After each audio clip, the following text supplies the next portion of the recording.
The Chicago Digital Accessibility and Inclusive Design Meetup presents Diving into Digital Accessibility, UX Design with Designation.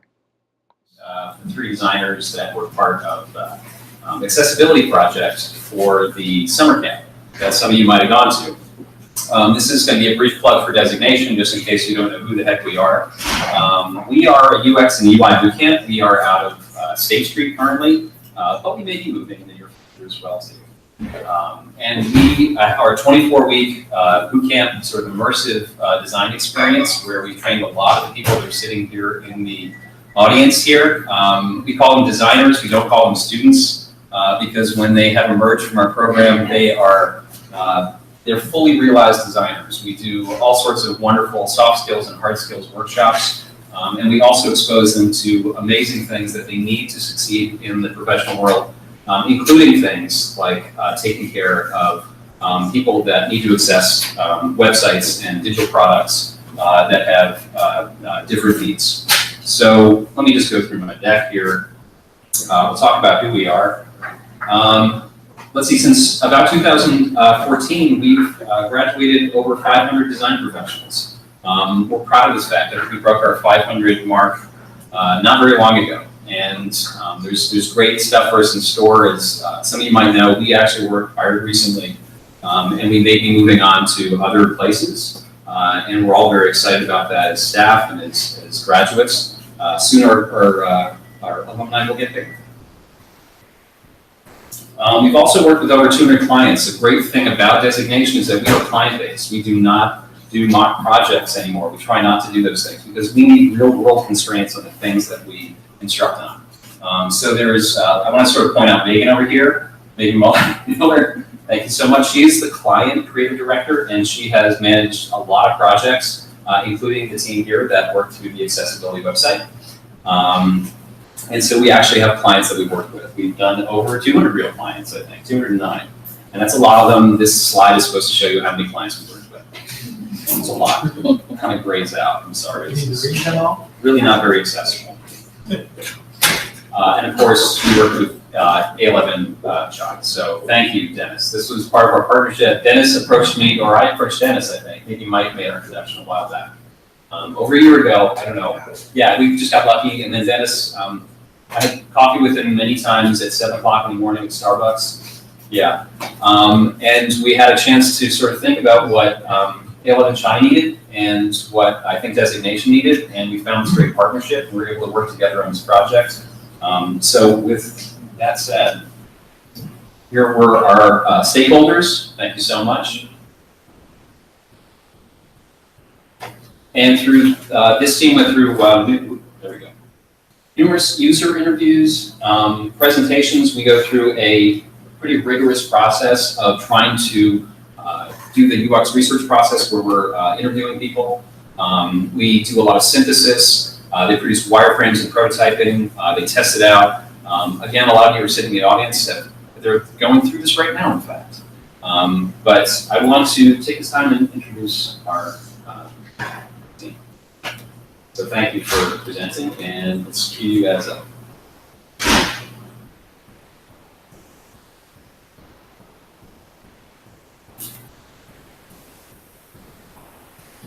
Thanks. Let me let them introduce themselves.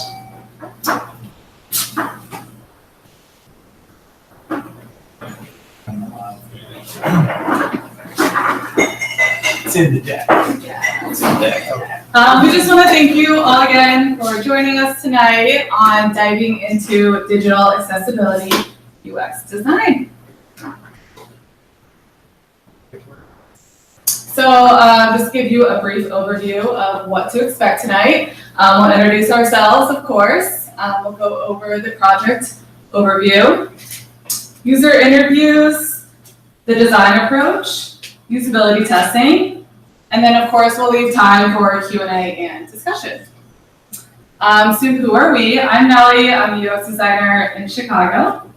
Hi, I'm Mary. I used to work in nonprofit management, and I decided to become a designer a year ago, and here I am.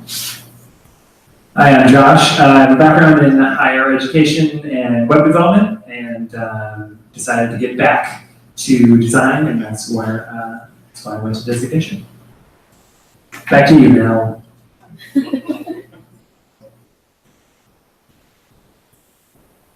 Alrighty. So we kind of just wanted to let you guys all know this is our own personal experience with digital accessibility.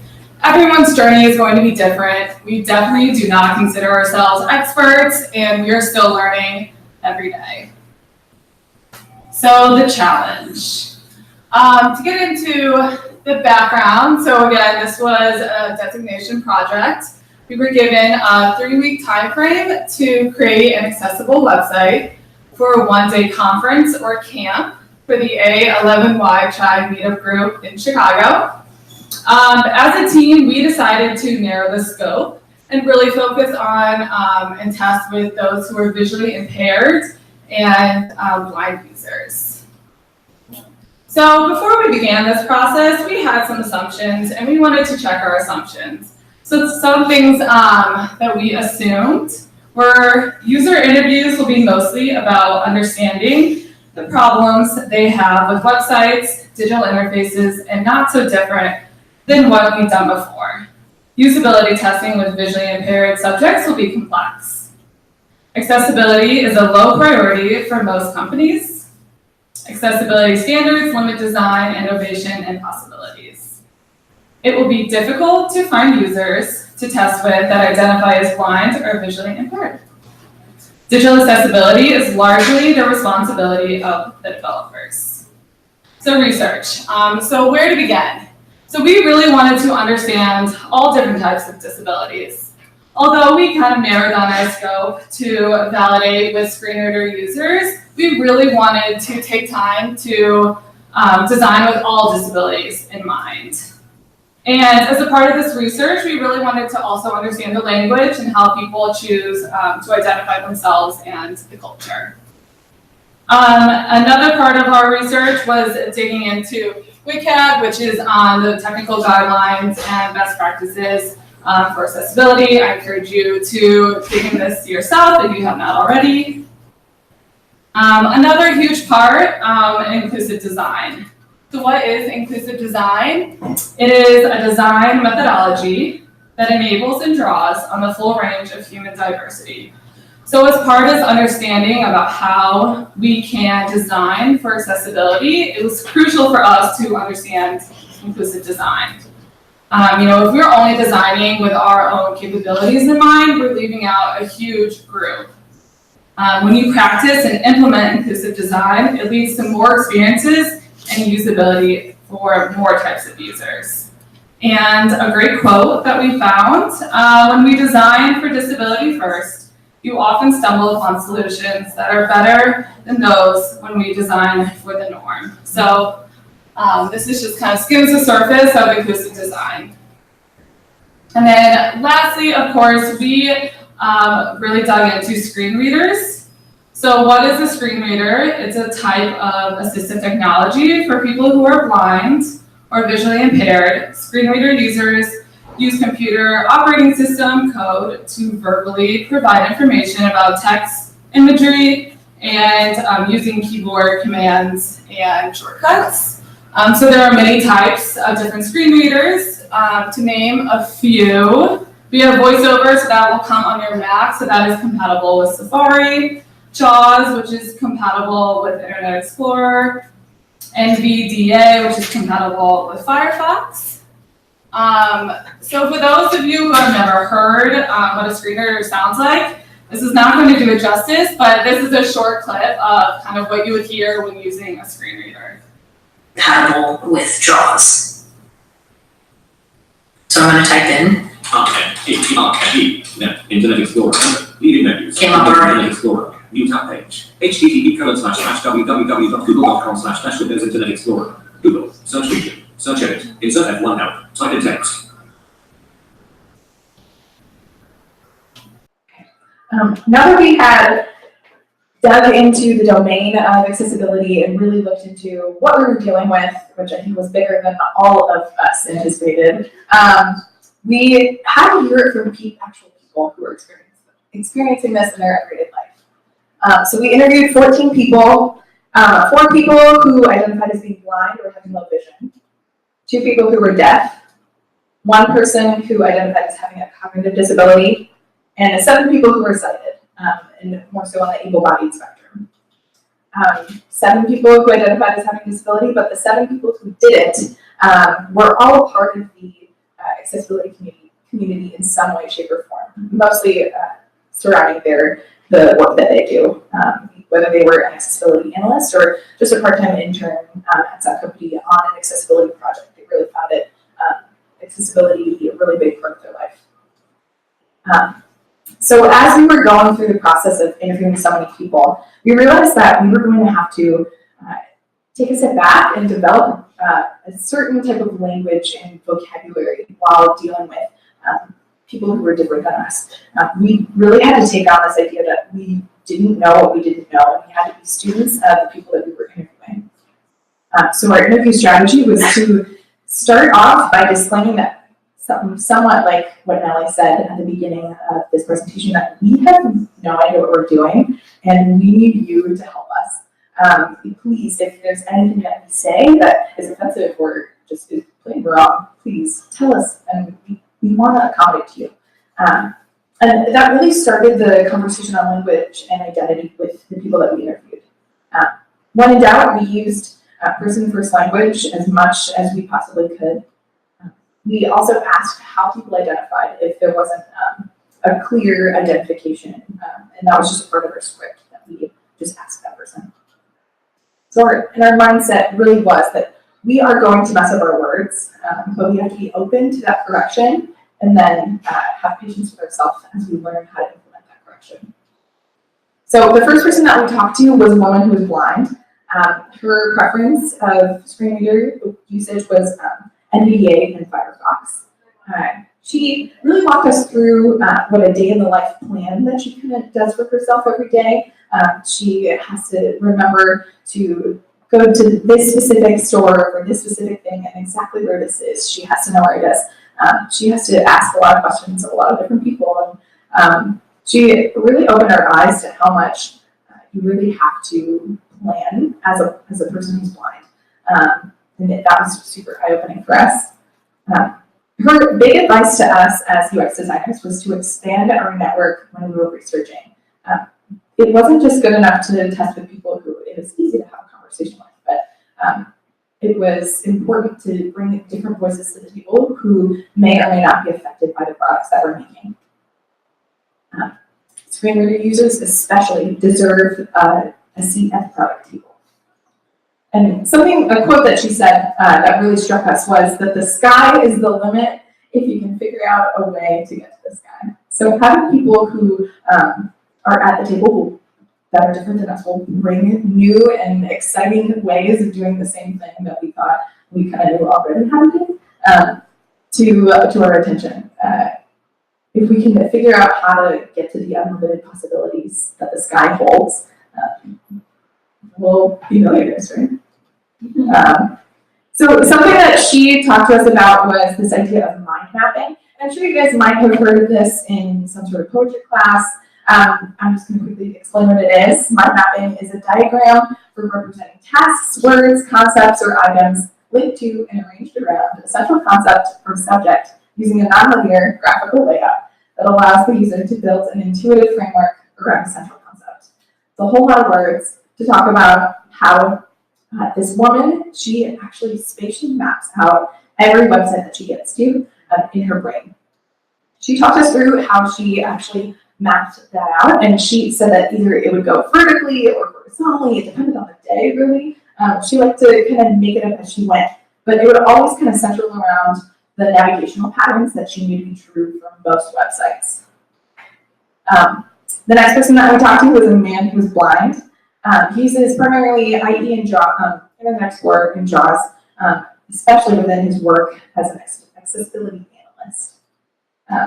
This was the first person that we interviewed and had the opportunity to see him actually use his screen reader, which really put us at ease. I think we were all just kind of pent up and ready to see what a screen reader looked like and how it was going to work and in the flesh, but it was way more is way more inviting than we thought it was going to be.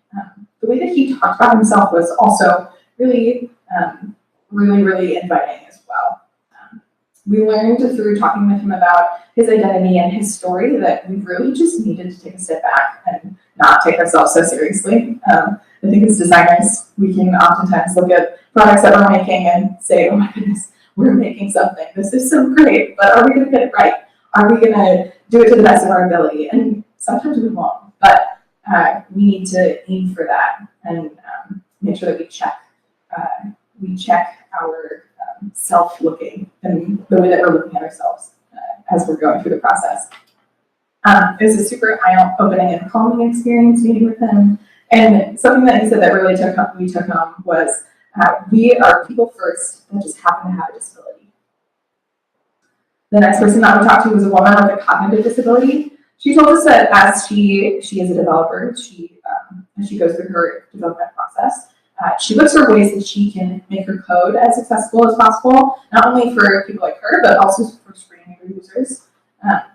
She said, who doesn't want middle movement on a screen? She talked about the early days of the internet and how, if you guys can remember, how everything kind of jumped out at you and kind of wanted you to look at it all at one time. Well, she talked about that in her everyday life. She felt like that sometimes when she would go to a website that something would jump out at her and she just wasn't ready for it.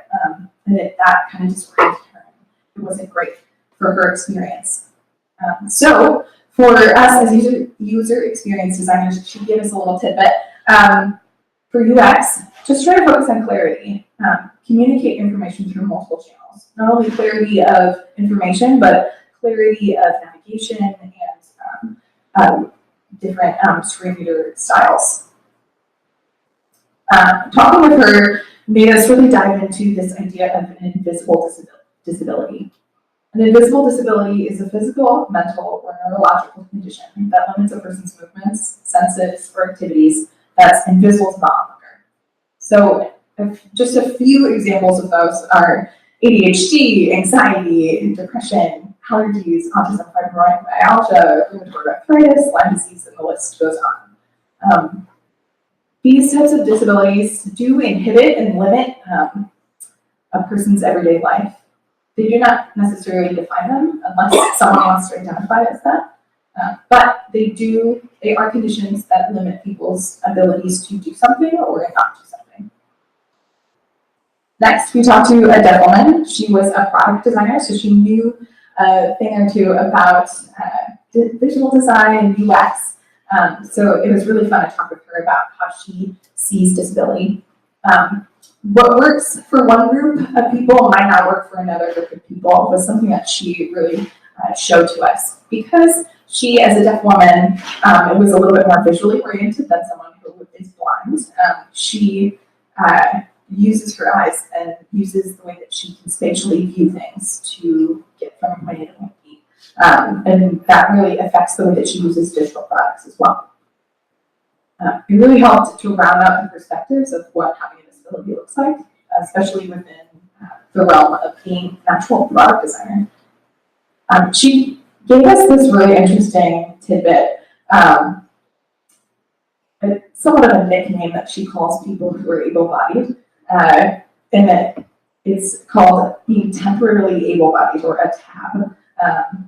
Being one of those, you don't necessarily think about it all the time, but one day we are all going to get old, and we are all going to slowly lose our eyesight, slowly lose our hearing, and we won't always be as able-bodied as we once were. So if we are not affected by it, then maybe we don't necessarily care about it at this point. But it will one day when we're not a TAB anymore. Until it affects you, you don't care, is something that she said. Another person, our last person that we will talk about today, who we spoke with, is a man who's blind. He's an assistive technology instructor. He uses VoiceOver on his phone and IE in JAWS on his laptop. And it was so interesting listening to him speak about his own understanding of disability and being a blind man, because the comparative differences in the comparative experiences were so drastically different than even the people who we had spoken with just the previous week before. As an instructor, he says, or when I'm in public, some of their own abilities will be their own limits. And when he's talking about there, he's talking about the people that he interacts with as an instructor or when he's just on the street. So what do you mean by that is some of the strengths that some people have will also be the limits that they have on themselves. The conditions that they live with are somewhat of a superpower, but also a little bit of a stumbling block in some ways.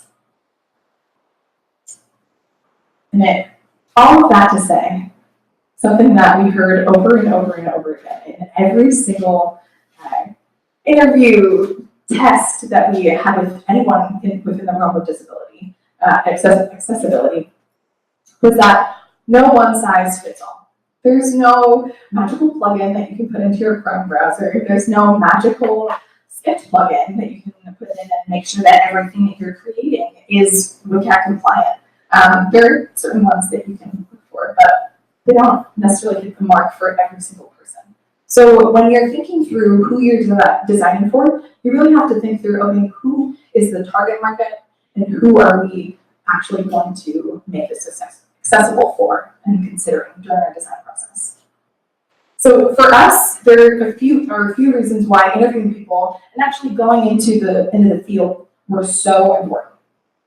All three of us were in the same room while talking with each of these people, and it really did give us a common experiential foundation. We had to be all in the same room to actually do these interviews, and then afterwards we would always process what had just happened and talk about not only how we were feeling, but what we heard and how it sat with us. It really did give a broader context for who we were designing for, and not only who we were designing for this project, but who we will always be designing for. Wasn't a one and done, we made an accessible website, now we don't have to do it ever again. But this has, and I think I can speak for all three of us, that it's stuck with us, that this is something that's extremely important, especially in this day and age, and will only become more important as the digital sphere grows. That is to say, something that we found to be hard was to constantly be aware of our emotional state. As we went through this, we had to really check ourselves, and we had to really come upon the realization that none of this is about us. When we check our privilege, it can be extremely eye-opening. Check our privilege as a tab or a person who identifies as being able-bodied. It can be extremely eye-opening and draining in ways that we wouldn't necessarily anticipate. So a pro tip for you guys as you're going through your research plans and the way that you interact with different users, emotionally manage your experiences through discussing and making a plan with your team. If you have a team, and if you don't have a team, you can just make one for yourself and check yourself once a week or so. What we did was we watched SNL clips and Power for Runs, and we just talked about anything and everything that didn't have to do with digital accessibility. It's really simple to just check in on each other, but it was so important to have that as a stable piece in our day-to-day interactions. And just a quick reminder, all of this is such a good thing. Empathy is the backbone of what we do as product makers. That's you, developers, and project managers, as well as for UX designers. It's all the backbone. We want to make products that matter and that will actually alleviate problems. So, speaking of design, once we had all of our user information and we synthesized everything that we had heard, we started to create different concepts and brainstorm. Typically with concept testing, this is the definition of it, the investigation of potential consumers' reactions to a proposed product or service before introducing said product or service to the market. A common approach in design is to sketch a few pages of a flow and create a low fidelity prototype to test with users. But that wasn't going to work with screen reader users for obvious reasons. So we had to get a little resourceful. I think everyone in this room has probably been a little scrappy with their interviews sometimes, and that's totally okay. We tested 3 existing conference sites to understand what all of our users, not only screen reader users, but people all along the spectrum, what they needed in a conference website, as well as what types of navigation work best. What we heard through concept testing was that schedules were a little finicky. Some people liked seeing it in the list, and some people liked it in other ways. It was really going to be important to test for the best way to show the schedule. The top navigation was a resounding important piece for screen reader users specifically, because it was a common pattern that they knew they could trust and go back to if they needed to. And what we heard was that we needed to keep surfacing the critical material for everyone to access at all times, not only for screen reader users, but for sighted users as well. All right, so we talked to a bunch of wonderful folks, and we thought we had a grasp on the direction on what to build, but what to build is really the question. We thought we could provide value in a few areas of focus, one being information architecture, another being focused on content strategy, and the third really diving into usability and still understanding how to build a desirable design product. We developed some design principles. One is probably familiar already, no one size fits all. And these principles we use to really guide our design decisions. No one size fits all suggests that we really need to be aware of the tension between our design choices, and that choices in one direction may affect other users negatively, and ultimately it's about sort of optimizing these choices for, in this case, a very broad audience with users with many different needs. Game plan. As Neri mentioned, many of our users' planning is incredibly important, and we need to make sure that the design facilitated making a plan, in this case, for the conference campaign. Go native. This idea, especially that we were new in this context, to don't get fancy. Use things that are in this case would be like HTML elements and accessible design patterns that are proven, that you know work. We were in such a short time crunch that it was really about keep it simple. And also short and sweet, in this case, make sure your content is concise and clear. But what to build?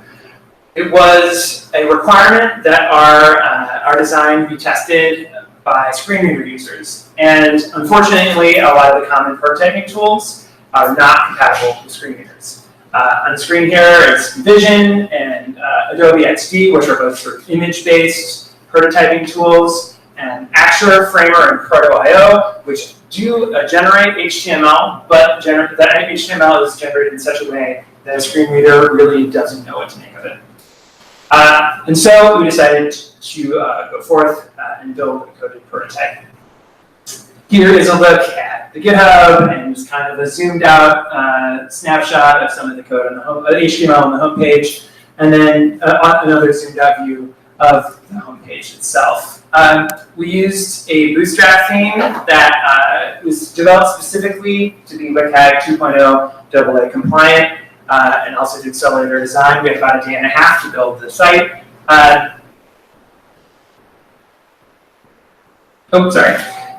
So we'll get back to the design itself in a moment.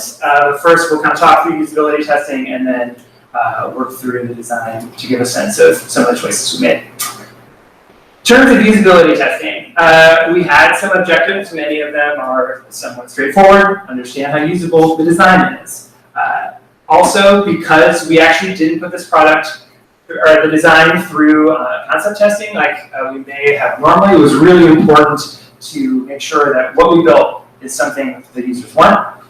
And then, of course, make sure that our content is clear and well organized, and that we're following best practices in terms of accessibility. We tested with 3 different people. We had about a day and a half or 2 days to test. We were very lucky to be able to test with 1 screen reader user as well as 2 non-screen reader users one who identifies as deaf and the other that identified as non-disabled. Just a quick look at our test structure. We did an introduction. We went through site pages, laid out scenarios, tasks, and asked for overall impressions, and then also just sort of a general overall conclusion to get insights. It was important to us ultimately that we structure the test exactly the same for all users, and we really did. It was the administration of the usability test was exactly the same for all. In our introduction, as we mentioned before, we greeted the users, we gave our disclaimer and really sort of tried to put ourselves in that safe beginner's mind space. We gave context around the session and asked for permission to record and take photos, and then also made sure to collect demographic information for later use. In terms of each site page, we laid out a scenario to give context around and maybe motivation around what the task might be. In this example, now imagine that you're interested in seeing the schedule for this conference, which would connect to a task, in this case, the example being talk aloud and navigate to a schedule page. It was really important to prompt the users to speak through their experience. It's very hard to understand what's going on in someone's mind, and so we really try to find places along the way to prompt them to speak aloud, put their brain on the speakerphone. And then as we rounded up each page, we asked for overall impressions. For example, asking how navigable the site would be on a rating scale, as well as asking if they felt like anything was missing, or they would expect to see something on the page that wasn't there. And then an example of a couple things that we'd asked, sort of wrapping up the session, would be one, to try to understand if they had any favorite part of the site or the part they thought would be most useful, as well as if they would be interested in attending the event based on what they'd seen. So here's a quick look at our site map, a very simple site structure with 4 pages: home, schedule, presenters, and location. We built out 3 of the 4, home, schedule, and presenters, and gave design recommendations on the location page. Here again is a look at the home page. Some of the features included a visible skip to content link.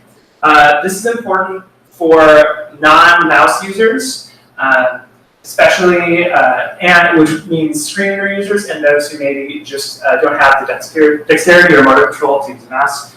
It also, we thought it was important as a visual signal for accessibility and how important it is to the camp. Also, there's consistent simple navigation that appears exactly the same way on all pages. Simple copy. The WCAG suggests that you should aim for a lower secondary level education in terms of the writing. And then also short character lines, so they are not overwhelming to the eye. WCAG suggests less than 80 characters, and this is roughly around 65. And just to give a sense of the homepage itself, there's a top navigation, a banner that has the title of the camp and location information, calls to actions to register, as well as a blurb about the camp.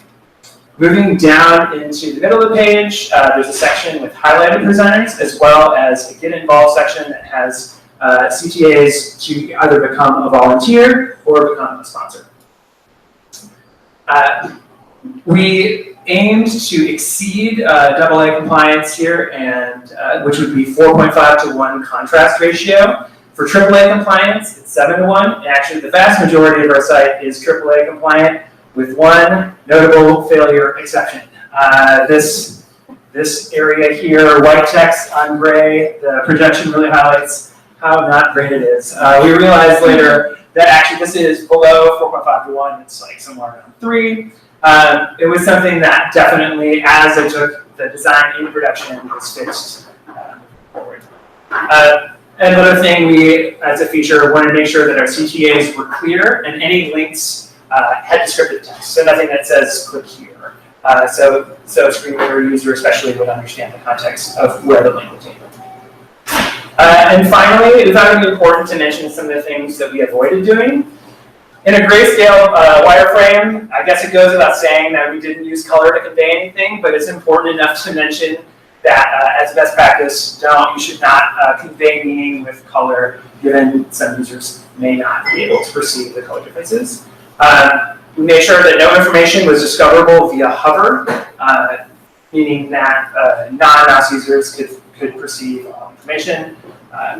Avoid using text as images, and also somewhat of a surprise to us is that the use of all caps is not very friendly to screen reader users, so we made sure to avoid doing that.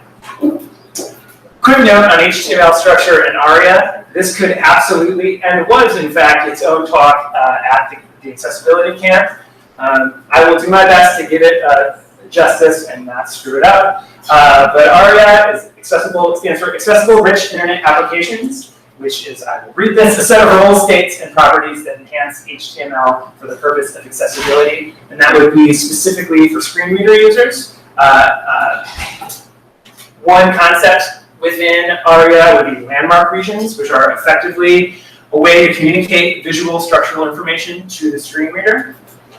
And landmarks can have roles, also other components can have roles, which help assistive technology understand what either that component or that region is supposed to do.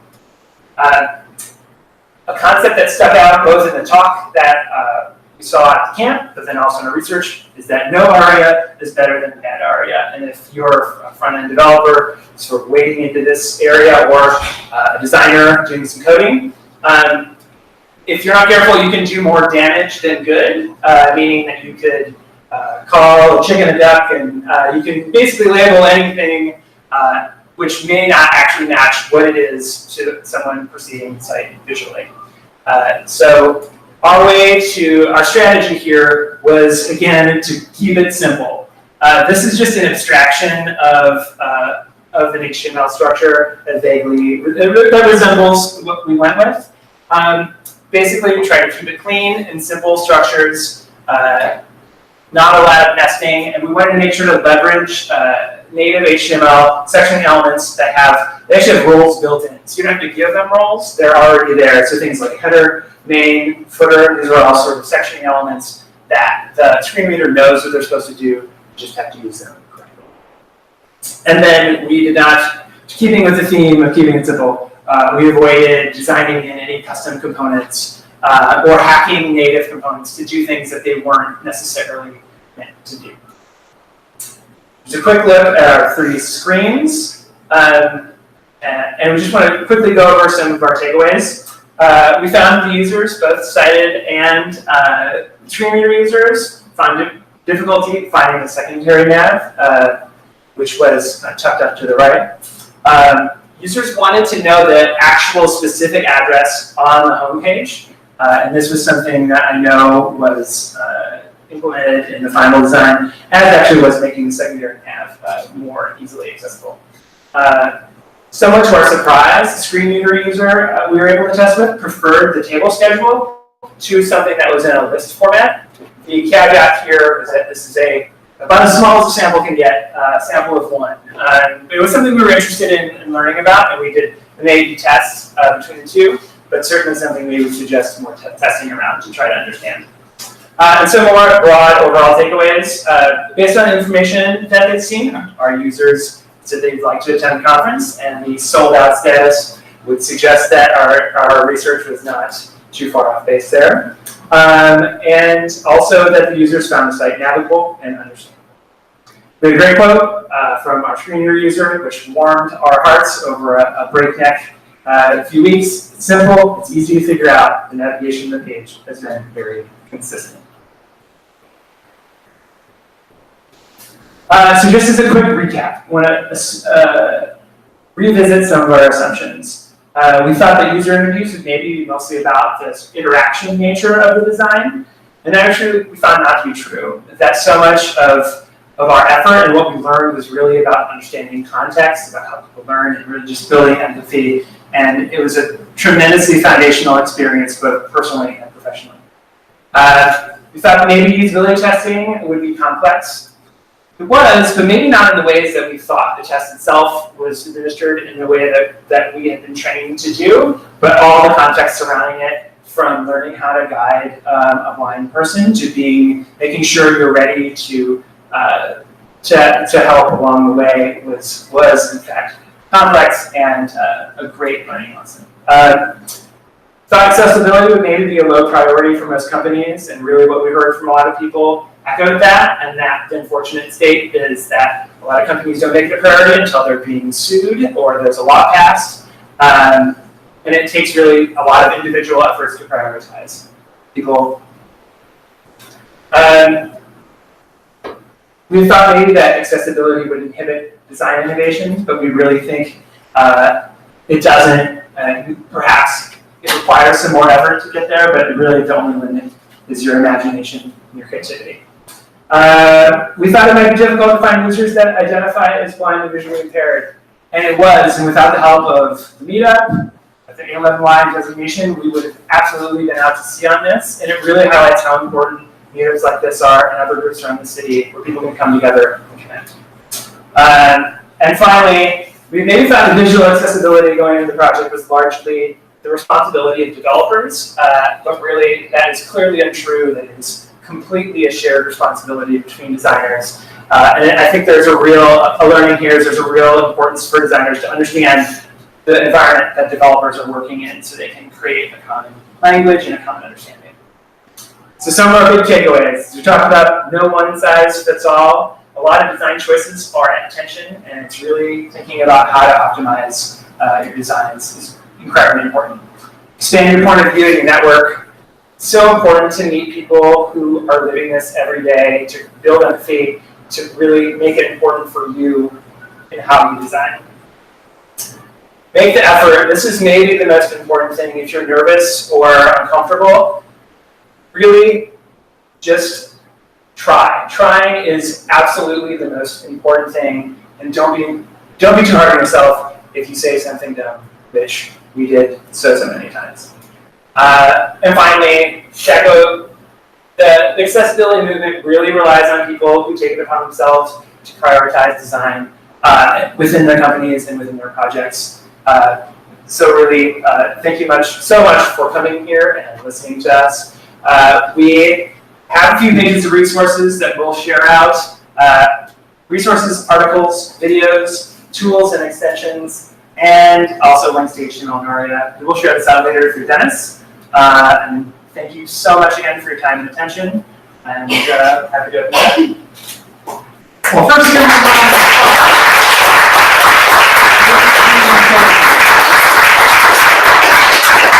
So we're going to open this up for questions. A couple of asks for you. Please think about your questions. And also, we prefer questions over comments. The reason why is as we go through this process of captioning and editing these recordings, we notice that sometimes we get questions and comments and they go on for about 3 or 4 minutes. And then when we try to repeat the question, we have no idea what the question was. Literally. So with that said, any questions? Oh, thank God. I was like, oh, please don't tell me that after all that, no one has any questions. There you go. Since you repeated in the PowerPoint that none of it is a one-size-fits-all, how did you decide what standard to follow? Because I've also read through the WGAC WCAG standard, and it's really comprehensive, and a lot of it is also subjective. I just want to know how you guys developed that standard. And please repeat the question. Great, so what was your name? Julia. Julian, thank you so much. Julian, his question was, how did we develop an actual standard that either adhered to the WCAG or didn't? Because some of it could be subjective, some of it is very technical, and it's just hard to kind of piece together what actually makes a site accessible. It's a good question. We had trouble figuring that out because, as we said, there are so many different types of disabilities and different types of people, period, out there that need different things. So, great question. Nellie's got this one. I would also say just ask. Something that you read on WCAG and you implement into your site. Make sure to put that in your user testing. And you might assume, great, we got this down, and then it turns out you don't. And I think we found that out a lot. Just keeping an open mind is definitely something to follow. I think in this particular case, It's a marketing site, so it's largely informational and relatively simple in the sense of you're presenting information.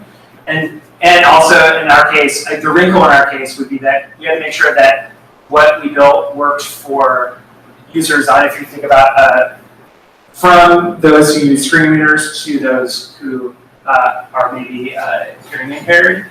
So I think in our case, sticking to sort of simple patterns did the trick. I think if it was a more complex product, it would have been a longer iterative process of trying to understand. Defining also becomes about prioritizing too, because in our case there was no prioritization necessarily, but depending on the product there could be. And I think the idea that there's tension between your choices and sort of understanding where your priorities are in terms of accessibility then guides your choices if you have to lead. Thank you. Any other questions? Yes.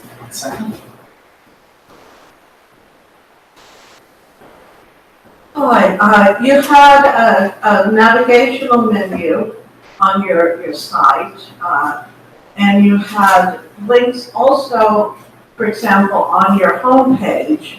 How did you decide which links were navigation and which links were sort of scattered through the homepage? For example, there were 2 different ways to reach the fact on the homepage, but it wasn't in the navigation.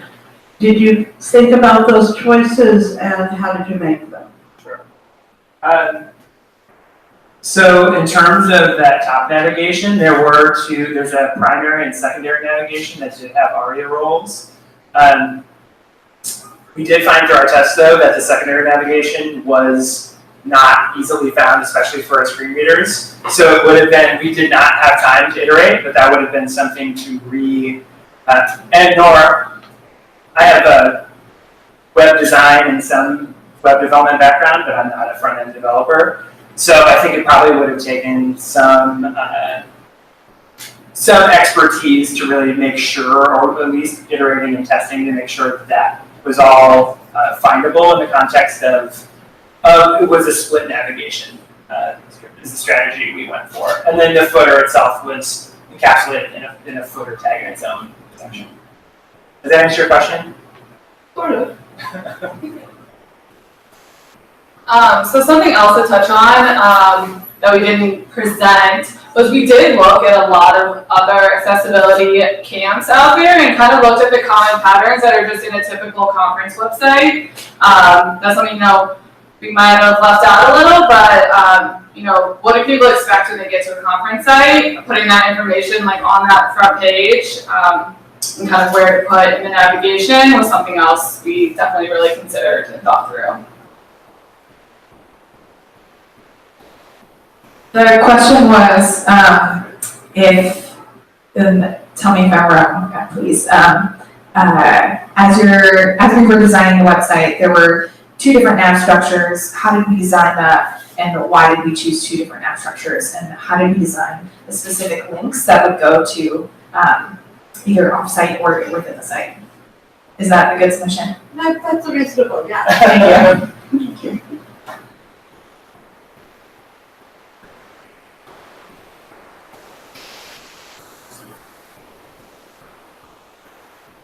It was interesting to see that you use the Bootstrap navigation to build the site, but one of the things I find is that as a developer, it's a lot easier to go grab an API from somewhere, throw it in, than it is to build things from scratch. So I was wondering how much longer the process was for you to hand code all that HTML and the ARIA.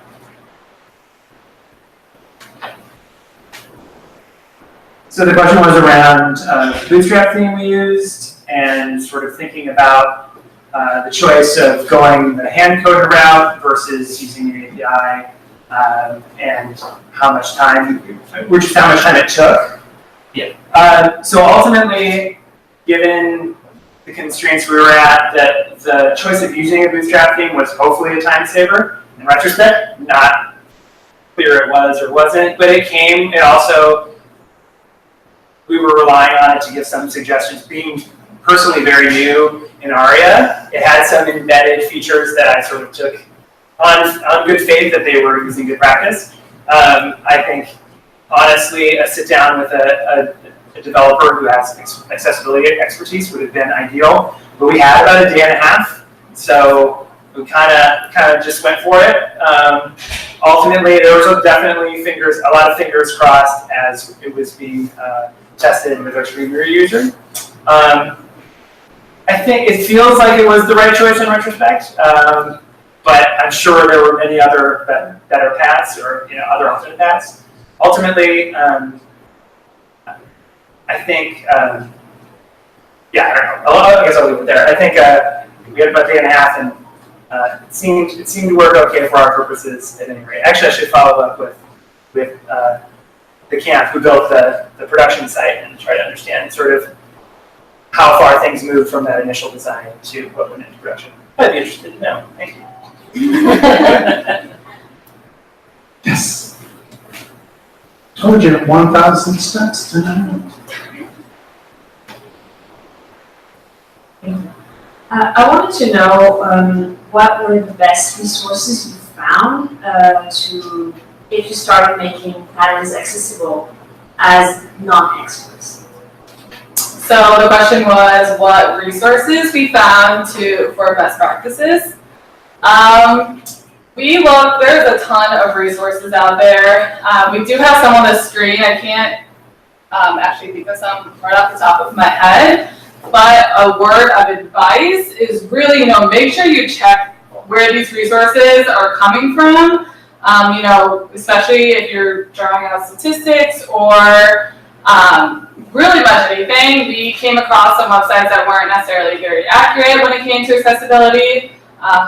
So definitely just word of advice, check where these are coming from. But we do have some reliable ones here that we'll be able to share with you.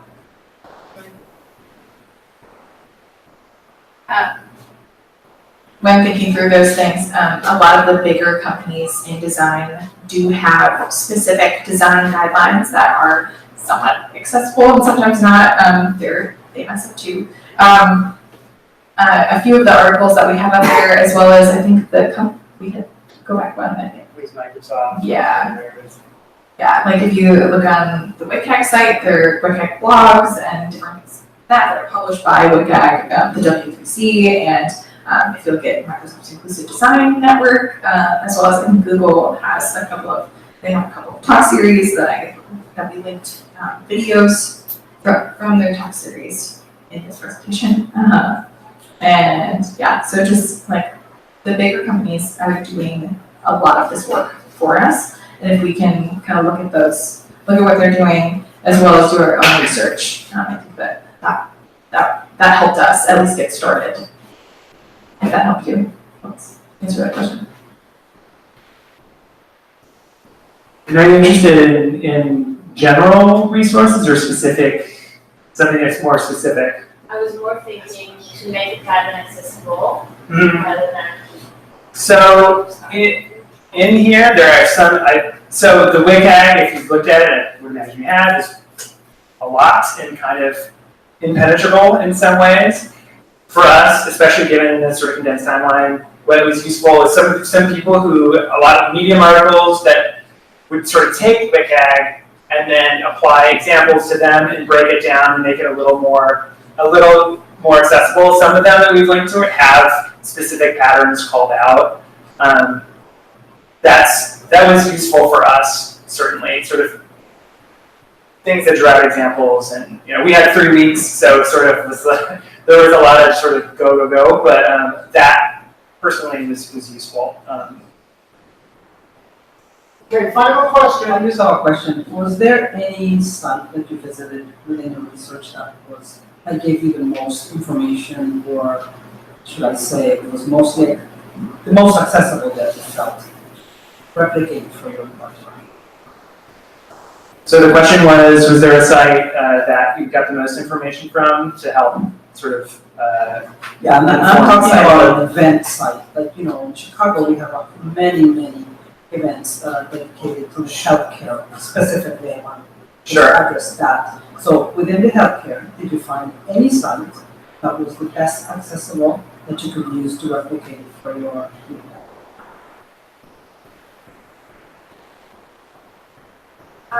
I think you, and correct me if I'm wrong, you just said specifically within healthcare? Yeah, because I mean, accessibility, when I'm thinking about accessibility, is more about health-related things that we are trying to address within a site, because we want to have many people participate.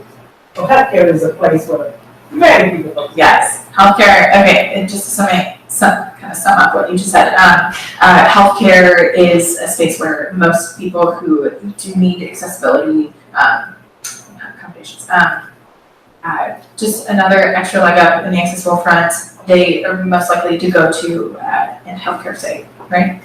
Okay.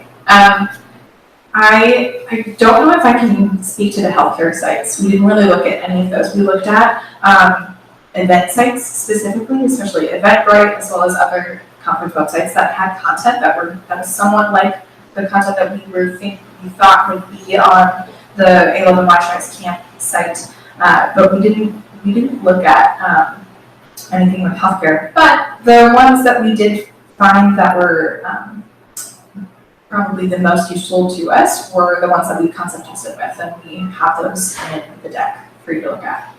That doesn't really answer your question in healthcare, but I hope that some of the design patterns and problems that these event sites solve can also be translated into healthcare. Oh, thanks. I want to say that the deck itself, the link to it will be posted on this events meetup.com page sometime within the next 24 hours, so please come back if you are interested in seeing the deck. I want to thank you all for not only the great presentation tonight, but the wonderful job you did in designing the camp website that we used for our very first camp this year, and it was a huge success, so you're very much a part of it. Thank you all for attending tonight, and we hope to see you at our next meetup. Thanks.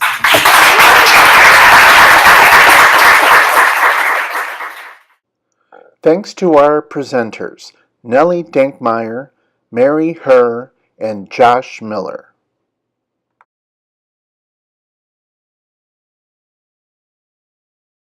Thanks to our venue sponsors, Designation and WeWork. Visit Designation online at designation.io. Visit WeWork at wework.com.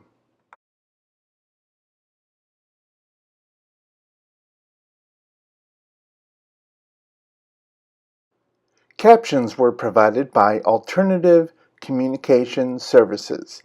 Visit them online at acscaptions.com. Captions were sponsored by McDonald's. We've loved it.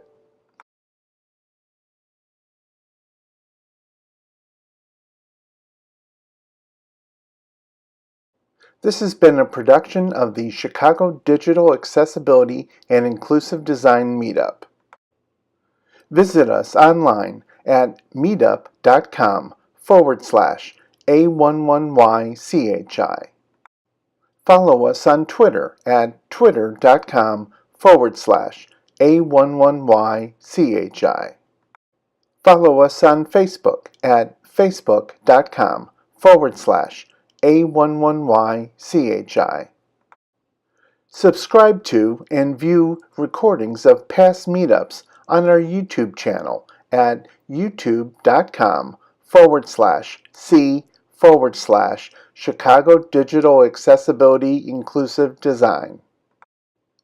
2018 Chicago Digital Accessibility and Inclusive Design Meetup. All rights reserved.